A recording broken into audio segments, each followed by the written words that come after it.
जमदुवार बियाबाव गावनि देरहानायखौ रोखा होननानै फोरमायदों सरनजित बसुमतारिया। बिटिसि बिसायख'थिखौ नोजोर लाखिनानै जमदुवार बियाबाव इउपिपिएल दोलोआ थाद'नाय गैयै खामानि मावगासिनो दं।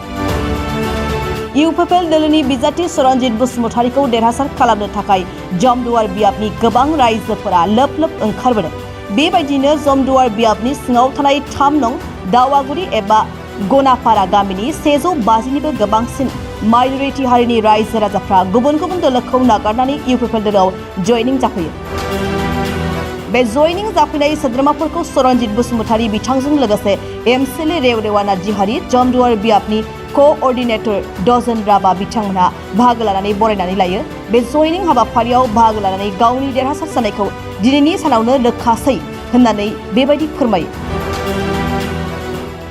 जयनिं हाबाफारि मोनसे मोनसे गोजोननाय बाथ्रा नङा होमब्ला जों इउपिपिएल दोलोनिफ्राय फैदों नोंथांमोना मिथिगौ आरो बे घनापारा 3 नम्बर दावागुरि ओनसोल तारमाने माइनरिटी मुस्लिम ओनसोल बिथांमोना जोंनि इउपिपिएल दलखौ मोजां मोननानै दिनै जोंजों सावरायनायनि गेजेरजों बिथांमोना जगदान जाफैदों। दिनै गैयालाबो 150 जनसो जगदान जाबावदों। दा बिथांमोनखौ आङो गोसो गोरबोजों आजावदों आरो बिथांमोना जोंखौनो हेफाजाब होगोन होननानै बुंदों। बेनिखायनो बिथांमोनखौ जोङो दा जों मोनसे न'खरनि जाबाय आरो बिथांमोना जेब्लायबो जोंखौनो हेफाजाब खालामगोन। बे ओनसोलनि मानसिफोरखौ बानजायनानैब्लाबो बिथांमोना जोंनि ट्रेक्टर दलावनो थागोन होननानै बिथांमोना प्रतिश्रुति होनायखाय आं बिथांमोनखौ धन्यबाद जासिबावदों। जमदुवार बियाबा गोबाव सम बिटिआरनि आखायाव दङ, बेखौ उद्धार खालामनो माबायदि खामानि? बे थांनाय समफोरनि बाथ्राफोरा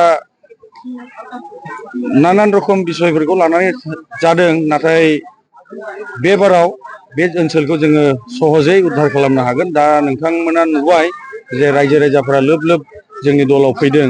दा बे लोब लोब फैनाय खारनानो जाहैबाय थांनाय जे 2020 मायथाइनि मोनसे मोजां मोनसे सुक्तिखौ लानानै फैनायाव दा सान्ति जानायखाय रायजो राजाफोरा जोंनि दलाव लोंहोर फैदों। बेनिखायनो आरो बेबायदिनो जोंबो गोबां हाबाफारि लादों। बे हाबाफारिखौ नुनानै बिथांमोना जोंजों जगदान जाफैदों। बेनिखायनो जोंहा इजिलि बे बाराव जोङो उद्धार खालामनो हागोन। जों दिनै नुनो मोनो गुबुन बिथाङाबो नोंथांनि बियाबाव फैदों, माबायदि खालामदों?